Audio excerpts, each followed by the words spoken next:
Hello guys, welcome to Spotivas. তো guys, আজকে নিয়ে চলে এসেছি চ্যাম্পিয়ন্স ট্রফির সেকেন্ড ম্যাচ নিয়ে। তো আজকের সেকেন্ড ম্যাচ হচ্ছে ইন্ডিয়া ভার্সেস বাংলাদেশ।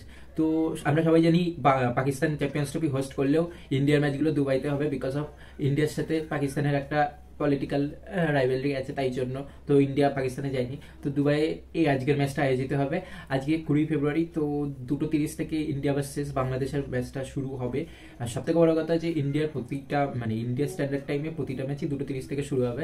যাই হোক, এই ম্যাচটা দুবাইতে আয়োজিত হবে, ইন্ডিয়া ভার্সেস বাংলাদেশ ম্যাচ।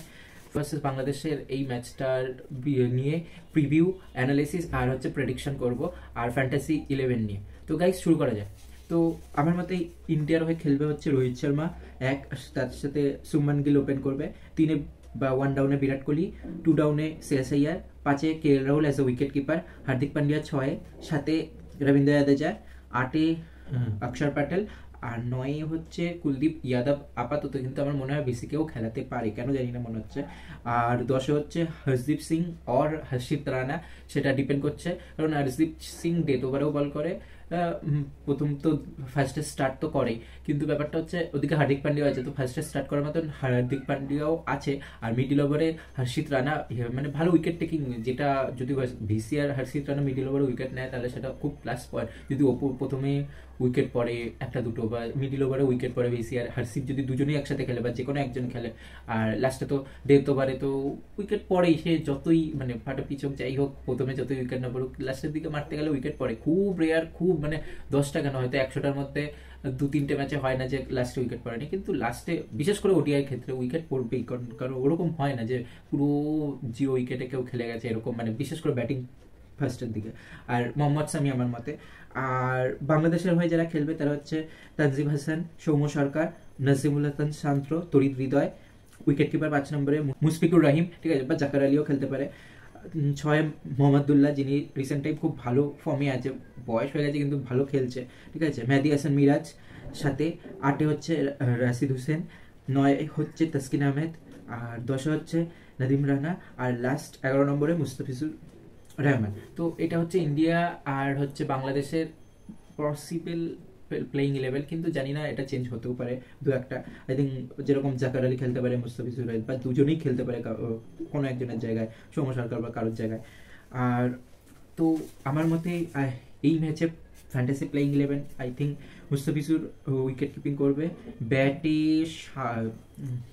আমি কেএল রাহুলকে রাখিনি, কারণ কেএল রাহুল ফর্মে নেই, আর একটা টিম থেকে কতজন রাখবো, কারণ ইন্ডিয়ার থেকে অনেকেই ফর্মে আছে, তাদের না রাখলে তাও 1-2জনকে রাখিনি, যেটা দিয়ে সবাই একটা বিগ ডাউট আছে। তো ব্যাটে রেখেছি শান্ত, রোহিত শর্মা, শুভমান গিল আর শ্রেয়াস আইয়ারে। তো শ্রেয়াস আইয়ার, শুভমান গিল আর রোহিত শর্মা 3জনই ফর্মে আছে, আর বিরাট কোহলি ফর্মে নেই বলে রাখিনি, কিন্তু আমার মনে হচ্ছে বিরাট কোহলি আর কেএল রাহুল পাকিস্তান ম্যাচে রান পাবে। আমি কেন জানি না, মনে হচ্ছে এই ম্যাচেও রান পেতে পারে, বা আগের ম্যাচেও কেএল রাহুল রান পেয়েছে বা বিরাট কোহলি রান পেয়েছে, কিন্তু যে বিরাট কোহলি বা কেএল রাহুলের থেকে যে এক্সপেকটেশনটা যে ম্যাচ ফিনিশ করা বা হচ্ছে ভালো রান চেসের জন্য দেওয়া, ভালো একটা টোটাল বোর্ডে দেওয়া ডিফেন্ড করার জন্য, সেটা কোথাও না কোথাও পাকিস্তানের এগেনস্টে বিরাট কোহলিও ভালো খেলে, রাহুলও ভালো খেলে। তো ওটাই মনে হচ্ছে যে এরা দুইজন আই থিঙ্ক পাকিস্তান ম্যাচে ফর্ম ফিরে পাবে। আর এরা দুজন যদি ফর্ম পায়, তার সাথে রোহিত শর্মা ফর্মে আছে, শুভমান গিল ফর্মে আছে, শ্রেয়াস আইয়ার ফর্মে আছে, আর হার্দিক পান্ডিয়া তো আছেই। তো তাহলে আর কি লাগবে একটা টিমের, আর কত ব্যাটিং হিসাবে কতজনকে ফর্মে লাগবে। আর অলরাউন্ডার আমার মতে মোহাম্মদুল্লাহ, মেহেদি হাসান মিরাজ, হার্দিক পান্ডিয়া, রবীন্দ্র জাদেজা। আমার কোথাও না কোথাও হার্দিক পান্ডিয়া তো যদি ইন্ডিয়া জেতে তাহলে একটা ভাইটাল রোল করবে, বল ব্যাট ফিল্ডিং সব মিলে, কিন্তু আবার কোথাও না কোথাও ওরা হচ্ছে জাদেজাও এই ওয়ার্ল্ড কাপে, এই চ্যাম্পিয়ন্স ট্রফিতে কোথাও না কোথাও একটা আমাদের দেবে, যে জাদেজাকে আমরা চিনি সেই জাদেজা দেখাবে, রূপ দেখাবে, ব্যাট বল প্লাস ফিল্ডিং, বিশেষ করে ফিল্ডিং আর বলে, ঠিক আছে। ব্যাটিং হয়তো অতটা আসবে না, বা তার ব্যাটিং আসাটা একটু চাপ, টিমের জন্য চাপের, কারণ তিনি ব্যাট করতে নেওয়া সাত-আটের ব্যাটিং আসছে, একটু চাপের। তো কিন্তু না আসাটাই ভালো, কিন্তু আমার মনে হয় জাদেজাকে আমরা আসল আগের মতো জাদেজা দেখতে পারবো। আর বলার হিসেবে দুজনকেই রেখেছি, মুস্তাফিজুর রহমান আর সামিকে। তো এটা ছিল হচ্ছে প্লেইং পসিবল ফ্যান্টাসি প্লেইং 11। এবার যদি কারোর না খেলে, বা সেটার যে হিসাবে চেঞ্জ হতে পারে। আর আমি কেন বিরাটকে রাখিনি, ঠিক আছে, তো এটাও একটা ব্যাপার, বা কেএল রাহুলকে রাখিনি, কারণ ইন্ডিয়া টিম থেকে অনেকজন আছে, আর যাদের আমি রেখেছি তারা প্রত্যেকেই ফর্মে রেখে আছে, তো এই জন্য বিরাটকে রাখতে মারতে পারিনি, সরি টু সে। আর আমার মনে হচ্ছে নেক্সট ম্যাচে বিরাট রান করবে। তো এত বড় প্লেয়ার বড় স্টেজের জন্যই তৈরি, KL রাহুলও প্লাস। তো গাইস এবার আসি ম্যাচ প্রেডিকশন নিয়ে। তো আমার মতে যেই টস জিতুক I think India first bat করবে। আর মানে ইন্ডিয়া যদি টস জিতে তাহলে হয়তো বোলিং নেবে, কিন্তু মনে হচ্ছে বাংলাদেশ টস জিতবে, কারণ আমার মনে হচ্ছে ইন্ডিয়া ফার্স্ট ব্যাট করবে। ইন্ডিয়া বোর্ড মানে বড় রানই করবে, আর সেটা ডিপেন্ড করবে 9 করে একটা ভালো রানেই জিততে পারে, 50 মতন রান বা তার বেশি হতে পারে, কেন জানি মনে হচ্ছে। কিন্তু মনে হচ্ছে ইন্ডিয়া যদি ফার্স্ট ব্যাট করে 275 টু 325 সামথিং বা 30 এরকম।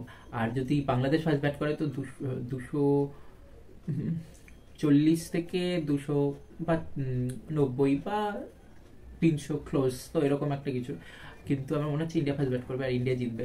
তো ইন্ডিয়ার থেকে যাদের দিকে নজর থাকবে তারা হচ্ছে রোহিত শর্মা, 100 করে চাইছে সেকেন্ড ওডিআইটা, শুভমান গিল আর শ্রেয়াস আইয়ার তো থাকবেই, আর হার্দিক, জাদেজা, মোহাম্মদ শামি, যদি কুলদীপ খেলে কুলদীপ, যদি বেসি খেলে বেসি, আর হর্ষিত খেললে হর্ষিতের দিকে। আর্শদীপে যদি প্রথমে উইকেট নেয় তো ভালো, না হলে একটু হর্ষদীপ চাপ আছে। তো এদের দিকে ইন্ডিয়া থেকে নজর থাকবে। আর যারা কি প্লেয়ার বাংলাদেশের হয়ে হবে আই থিঙ্ক আমার মতে হচ্ছে একজন হচ্ছে শান্ত হতে পারে, তরিৎ হৃদয় হতে পারে, জাকার আলী বা মুশফিকুর, যেই খেলবে তাদের মধ্যে একজন হতে পারে, মোহাম্মদুল্লাহ হতে পারে, আর রাশিদ হোসেন, এই একটা বড় প্লেয়ার হতে পারে। মেহেদী হাসান মিরাজ তো অবশ্যই, কারণ তিনি বল ব্যাট ফিল্ডিং সবে ভালো করে, একটা বাংলাদেশের কোর প্লেয়ার, যেটা সাকিবুল হাসান ছিল লাইক সেরকমই, ঠিক আছে। তানজিম আর মুস্তাফিজুর, এই দুজনের উপরও নজর থাকতে পারে। বাংলাদেশ ম্যাচের প্রিভিউ আর অ্যানালিসিস আর প্রেডিকশন। আর আমার মতে এই ম্যাচের হাইস্ট রান যদি বলা হয় আই থিঙ্ক গিল করবে, গিল বা শ্রেয়াস আইয়ার। আর যদি হাইস্ট উইকেট টেকার বলা হয় তো মোহাম্মদ শামি। আর অলরাউন্ডার হিসেবে মেহেদী হাসান মিরাজ আর হার্দিক পান্ডিয়াকে নেবো, আর জাদেজাও আছে, এই তিনজনের উপরই নজর থাকবে।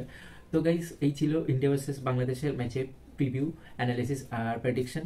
তো গাইস সঙ্গে থাকুন, সাথে থাকুন, স্পটিভাইজ দেখতে থাকুন, আরও আপডেট নিয়ে আসছি খুব শীঘ্র।